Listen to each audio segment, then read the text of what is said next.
बिहार विधानसभा चुनावों में एनडीए को मिल रही बड़ी जीत पर पूर्व गृह मंत्री नरोत्तम मिश्रा का बड़ा बयान। उन्होंने अपने चिर परिचित अंदाज में कहा है, 2025 मोदी जी संग नीतीश, 2025 आरजेडी फिनिश। नरोत्तम मिश्रा ने वोट चोरी यात्रा निकालने वाले महागठबंधन नेताओं पर तंज कसते हुए कहा है कि जो बिहार में वोट चोरी के लिए यात्रा निकाल रहे थे, आज जनता ने उन्हें जवाब दे दिया। नरोत्तम मिश्रा ने दावा किया है कि बिहार चुनाव के दौरान उन्होंने भविष्यवाणी की थी कि राहुल गांधी की पार्टी 2 अंकों तक नहीं पहुंच पाएगी और उनकी 10 सीटें भी नहीं आई हैं।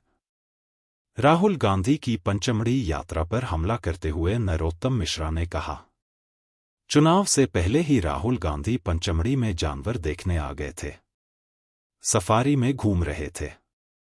इससे भी समझ में आता था कि वो पहले ही भांप गए थे कि अब बिहार में भी दाल नहीं गलने वाली है। काठ की हांडी एक ही बार चढ़ती है। लोकसभा में भ्रम की राजनीति कर ली। अब देश की जनता राहुल गांधी की के भ्रम में नहीं आने वाली।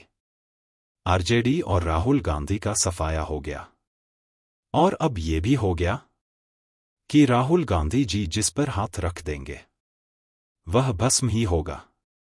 नीतीश जी ने सबक नहीं लिया अखिलेश यादव से।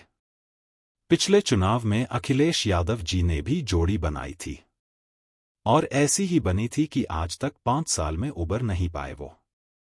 और यही कमोवेश स्थिति अब तेजस्वी जी की हो गई है।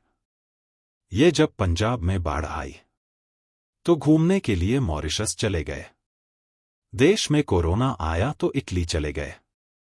अब देश की जनता इन सब चीजों को देखती है और अब इसलिए तेजस्वी जी और राहुल जी ने जितने वादे किए, कोई वादा स्वीकार नहीं हुआ। जनता ने सब वादों को रिजेक्ट किया। माननीय मोदी जी और नीतीश जी के नेतृत्व को स्वीकार किया, अंगीकार किया और आप देखिए, बिहार के अंदर 3/4 बहुमत से हम सरकार बनाने मैंने बताया ना कि 2025 मोदी जी संग नीतीश, 2025 आरजेडी फिनिश। ये स्थिति है आज कि जो वोट चोरी का यात्रा निकाल रहे थे बिहार में, आज जनता ने उनको वोट चोरी का जवाब दे दिया। मेरी अगर पुरानी बाइट देखेंगे, जब मैं बिहार में था तो मैंने कहा था कि राहुल गांधी जी 2 अंक पे नहीं आ पाएंगे और आप देख लो 2 अंक पे नहीं आ पाए, 10 सीटें भी नहीं आई उनकी। ये उनका है। और चुनाव के पहले ही पचमढ़ी में सैर करने आ गए, मतदान के पहले।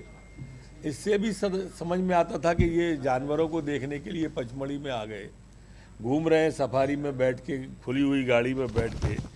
तो कहाँ से कुछ होगा, वो पहले ही भाप चुके थे कि अब बिहार में भी दाल गलने नहीं वाली है। काठ की हाड़ी एक ही बार चढ़ती है। लोकसभा में भ्रम की राजनीति कर ली। अब देश की जनता भ्रम में नहीं आने वाली राहुल गांधी जी के। आरजेडी और राहुल का सफाया हो गया और अब ये भी हो गया कि राहुल गांधी जी जिस पे हाथ रख देंगे वो भस्म ही होगा। नीतीश जी ने सबक नहीं लिया अखिलेश यादव से। पिछले चुनाव में अखिलेश यादव ने भी जोड़ी बनाई थी और ऐसी जोड़ी बनी थी कि आज तक 5 साल में उबर नहीं पाए वो। और यही कमोबेश स्थिति अब तेजस्वी जी की हो गई है। ये जब पंजाब में बाढ़ आई तो घूमने के लिए मॉरिशस चले गए। देश में कोरोना आया तो इटली चले गए। अब देश की जनता इन सब चीज़ों को देखती है और इसलिए तेजस्वी जी ने जितने वादे किए, राहुल जी ने जितने वादे किए, कोई वादा स्वीकार नहीं हुआ। जनता ने सब वादों को रिजेक्ट किया। माननीय मोदी जी और नीतीश जी के नेतृत्व को स्वीकार किया, अंगीकार किया और आप देखिए बिहार के अंदर 3/4 बहुमत से सरकार बनाने हम जा रहे हैं। लगातार वोट चोरी को लेकर उसके बाद भी जो है जनता ने पुशअप लगाते रहे। जनता ये पुशअप लगाएं या मछली पकड़ें, ये सब ढोंग समझती है जनता। बहुत टी-शर्ट पहन के चले, तब भी आपने देखा होगा मध्य प्रदेश से निकले थे। मध्य प्रदेश में क्या स्थिति बनी, पूरे देश में क्या स्थिति बनी, और अब बिहार में मछली पकड़ी, पुशअप लगाए, क्या स्थिति बनी। आपके सामने। क्या जातिवाद को लगता नहीं है कि जातिवाद जिस तरह से जातिवाद को लेकर वो लगातार राजनीति कर रहे थे वो उनको कहीं ना कहीं खामियाजा भुगतना। आप देखिए जितनी भी पिछड़ों की सीटें थी 100% भारतीय जनता पार्टी और नीतीश जी की पार्टी जीती है।